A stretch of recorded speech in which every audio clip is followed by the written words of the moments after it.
Welcome back, and here he is right now, which you just saw that spot there, the president of Sterling Financial Advisors, Dan O'Weiler. Ken, good to see you. It's been a while. It has. It's great to have you here today. I know you had a nice family time. We spent a couple of weeks in Hawaii. Very nice. It was really nice. Yeah, good weather? Actually, they had a typhoon come in one day. Really? Yeah, wow. It was unusual, but it was only a day or so. But good. You know, out of 2 weeks, it's okay. Yeah, I remember when I went there in my honeymoon, they had a cold spell. Oh, really? Cold for them, it was only getting up to like 70. Right. But everybody was down like to 70. Yeah, everybody was like shivering. Right. So what we're going to talk about today is, a topic that's been bantered about and over the years and all. Social Security, of course, is the topic. But we're really going to bring up some interesting facts here about it. And you sent over some stats, and some of them people might be surprised about. I'm not surprised about the first one. Women represent 56% of Social Security recipients age 62 and older, and 66 age 85 and older. Well, that's because they knock off their husbands at a certain age. I think they have longer gene pools than we do. But the majority of people on Social Security are single women. That represents, and rightfully so, because their age expectancy is generally a little bit longer than you and I. And with this generation here in this community, some of them, a good percentage of them probably were from that generation where they stayed at home, they didn't work. Well, they did work, but they worked at home, taking care of the kids and the house and all, but yet they still receive Social Security. One of the benefits of Social Security is the government recognizes the work that women do who choose to stay at home and raise children is contributing to society, and so they're eligible to receive up to 50% of what the spouse working spouses earned, and then if they were to pass away, can choose which Social Security benefit they want, which is normally the highest one. Right, exactly. So if you have a wife that's receiving $1,000 spousal benefit and the husband's getting $2,000, and the husband passes away, she has the ability to pick up the $2,000, but she does lose the $1,000. So there's a drop of 33% from that income source as a result of that. That's to the total income source. To the total income source. So it is something that you need to be aware of. The reason they get to choose, the surviving spouse gets to choose, is because in today's economics, sometimes the wife is earning more than the husband, and her Social Security benefit is higher than the husband's. So that's a good point. So they might end up choosing, she might end up keeping her benefit and dropping the spouse's. It just is an individual thing that you've kind of got to look at. Yeah, that's a good point. Yeah, definitely. And 49% of unmarried women over 65 depend on Social Security to provide 90%. That's the sad thing. Of their income. 60% of single women depend on Social Security. 90% of their retirement income is that Social Security benefit. Yeah, exactly. So that's the sad part to that statistic, is the fact that, if something were to happen, an emergency, and they don't have the income, what else do they do? Well, that's where the income planning that we provide our clients comes in. Is you want to be able to say, okay, in the event of an emergency, how do we, address those issues? And income planning really is critical going into retirement to make sure you've got a secure income stream over and above what Social Security is providing. Yeah, and it is, and we'll get to this other stat next. I think it's a good one. But we have talked about this before. Generally, when people should be retiring should be planning for retirement, and let's face it, that's the earlier the better. 30s. The earlier the better. There's two parts of that. One is nowadays most of them are single. They're not thinking about that. They're going, oh, am I going to think about 40 years from now? Who am I going to marry? How do I get into a house? Right. I got a kid on the way. Yeah. And so it's one thing. It's like, I don't want to think 40 years down the road. Right. And then the other part to it is, what you just said, they're just starting out thinking, I need every penny right now. I've got 2 or 3 children that are trying to find how do we get into our first home that we can own, you know, and so it's a difficult balancing act as to if I can commit to 10% of my salary going into our retirement and then live off the rest of it. That's how you budget getting into another house.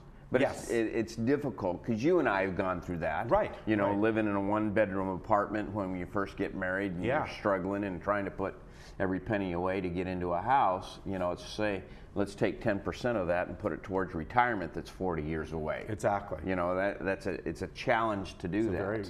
You know. And as we have talked about many, many times, years ago, people worked for companies that had pensions, so you almost didn't have to worry about that. Yeah, one of my son-in-law who works with me was doing some research. He says back in the 1995, there was like 30 or 40% of the people that would get pensions. Now it's like 18%. Wow. You know, and those are who? School teachers, government workers, and maybe CEOs. The rest of us, we get our 401ks and say, now you're on your own. Yeah, exactly. Yeah. So, you know, there really is some need to get in there and do some planning income-wise. Yeah, definitely. Now, here's an interesting stat here. And at first, it doesn't seem fair, but then when you go into a little more, it makes sense. Someone making $5 million a year pays the same amount of Social Security tax as someone with an annual salary of $127,000. And the reason is that's capped because the amount of payout caps. It doesn't mean that somebody who made $5 million a year is going to receive $10,000 a month. That is, you know, it probably caught you off guard when you first read that, you know, but the maximum Social Security wages that are counted towards Social Security is $127,000, as it says in there. Yeah. So anything over and above that $127,000 isn't being taxed. It's the first $127,000 that you have to pay Social Security tax on. So whether or not you make $120,000 or $500,000, both of you are going to pay the same amount into Social Security because the monthly benefit is capped at around $26.50 right now at age 66. Yeah. So it is a little bit, you know, again, I think they're looking at becoming a means-tested Social Security system where does the person who is got $5, $6, $7 million in retirement need the benefit? Right. Okay, as opposed to those of, you know, that have paid in over the years that are, you know, have $300,000 or $400,000 that are depending upon that Social Security. So whether or not that needs-based proposal will go through or not, we don't know. But you know, it's pretty difficult to say to somebody who's getting ready to retire, just because you've been successful, you don't get back all of the money you've put into Social Security. Yeah, exactly. You know, it's a very political hot potato that they're going to deal with. Yeah, and it's something that may be phased in. It probably will be, but over the course of many years. I read something recently that said that if they raise the Social Security tax 1.5%, it would solve the problem for 75 to 100 years. Really? Yeah. Right. And so the problem is it's right now it's projected to run out in 2034. So they've got to do something, either this means-tested benefit program or raising Social Security taxes or something, but they'll do something. But it's really a hot potato when, you know, you talk to your daughter or your son or whoever it might be and say, are you worried about, you know, if you had to work till age 70 to get your Social Security, would that bother you? Well, they could care less.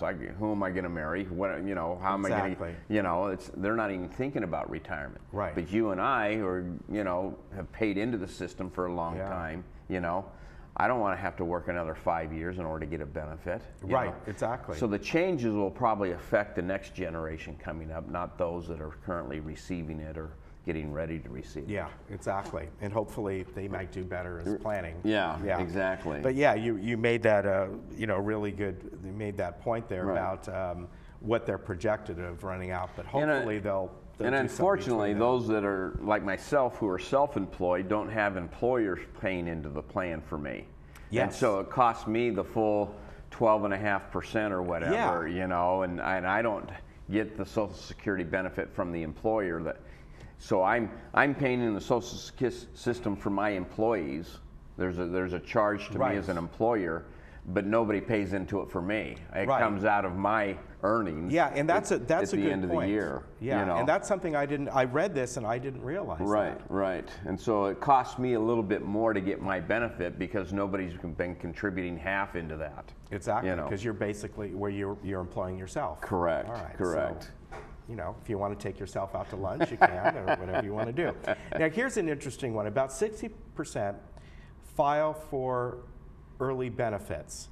And of 62. course, yeah, 62. At yeah, age 62. Right. Right now, I know for me, for today's workers, my benefit would be about 66 3/4 or 60. I think it's 67. Yeah. And then, of course, if I want to wait to get the highest amount, I think it's about 70 or something. 70 is the max out, and it increases from full Social Security, which is 66 or if you're born after 1955, it's 67. Right. Okay. But every year you delay that, it goes up 8%. Yeah. Now you can start taking benefits at age 62. The problem with it is it's about a 40% benefit. Right. So if you were projected to get $2,000 and you wanted to start taking it at age 62, you know, you'd probably get somewhere between $800 to $1,000 versus waiting an extra 3 or 4 years to get the full $2,000. Right. Okay. Exactly. Unfortunately, because people don't plan, they want to, or they think that Social Security is going to run out of money, they end up taking it at age 62. Well, what we've done some calculating on is if you start at age 62, you're going to get 4 years of income ahead of time that you wouldn't have got if you waited. But it takes about 12, 13 years to break even. Yes. So if you think you're going to live to age 75, 78, you're better off waiting than you are. Now, sometimes you can't wait. Right. I was just doing some planning with a client who just retired, and if they ended up waiting, they run out of money too soon. Okay. Exactly. So it's an individual thing, and that in doing our planning, we kind of help them strategize what's the best time to start taking Social Security. And of course, along with that is if you are still working, because if you're still working and you take it early, there's a penalty involved. Once you hit that 66, 67 years, you can work full time and take your benefit. Exactly. Your income tax will reflect that, but there won't be any penalty. Right. They kind of do a income offset. Exactly. You know, for every dollar that you earn over and above, I think it's 12,000. Yes. You know, your benefit is reduced by $1. Yeah. You know, so it's you know, sometimes people need that, but again, that's where sometimes we have a short-term view of our planning needs when we need to have a longer-term view. Exactly. And along with that, only 10% of beneficiaries delay it for the full retirement age, which is 70. Right. And of course, again, it goes into what we were just talking about. Are people fully retired? Do they need the income? Are they still working? We had a couple in the other day. The wife insists that her husband worked till age 70 so they can maximize their Social Security. He wants to retire tomorrow. Right. She's demanding that he work till age 70, and that's one of those things you have a discussion over at the kitchen table. Yes. You know, as to. And there's a huge difference, like you said, 8% a year. You've talked about that's a guaranteed return. Exactly. You've talked about that before. So Social Security planning does come into play. It's not as much strategic now because there used to be that the husband could file and then suspend, and then the wife could start getting benefits as a spousal benefit. Right. They've done away with that. Right. So exactly. the technical aspects of that is, do I start early? Do I wait till full, or do I wait till maximum? Exactly. So and that can change along the way. It can, and Dan can help you out with that. And by the way, any seminars coming up? Our seminar, we just had our first seminar last night, actually, and so our seminars are starting up again. We'll get some information that you can put on the bulletin boards, and people. We usually hold them up at Irvine at Ruth Chris, and had a couple from Laguna Woods last night that said, "Hey, it's good to see you in person. I've seen you on TV." And I said, "Fantastic! You must be living in Laguna Woods then." And she said, "Yeah." That's good to hear. Hey, good to see you. Good to see you. As always, sterlingfa.com is the website. 949-859-8900, and as Dan always says, call them up if you want a free consult. they're happy to speak with Happy you. to sit down with you and kind of just find out what your situation is. Good. Good to see you. Good to see you again. We'll be right back. Right.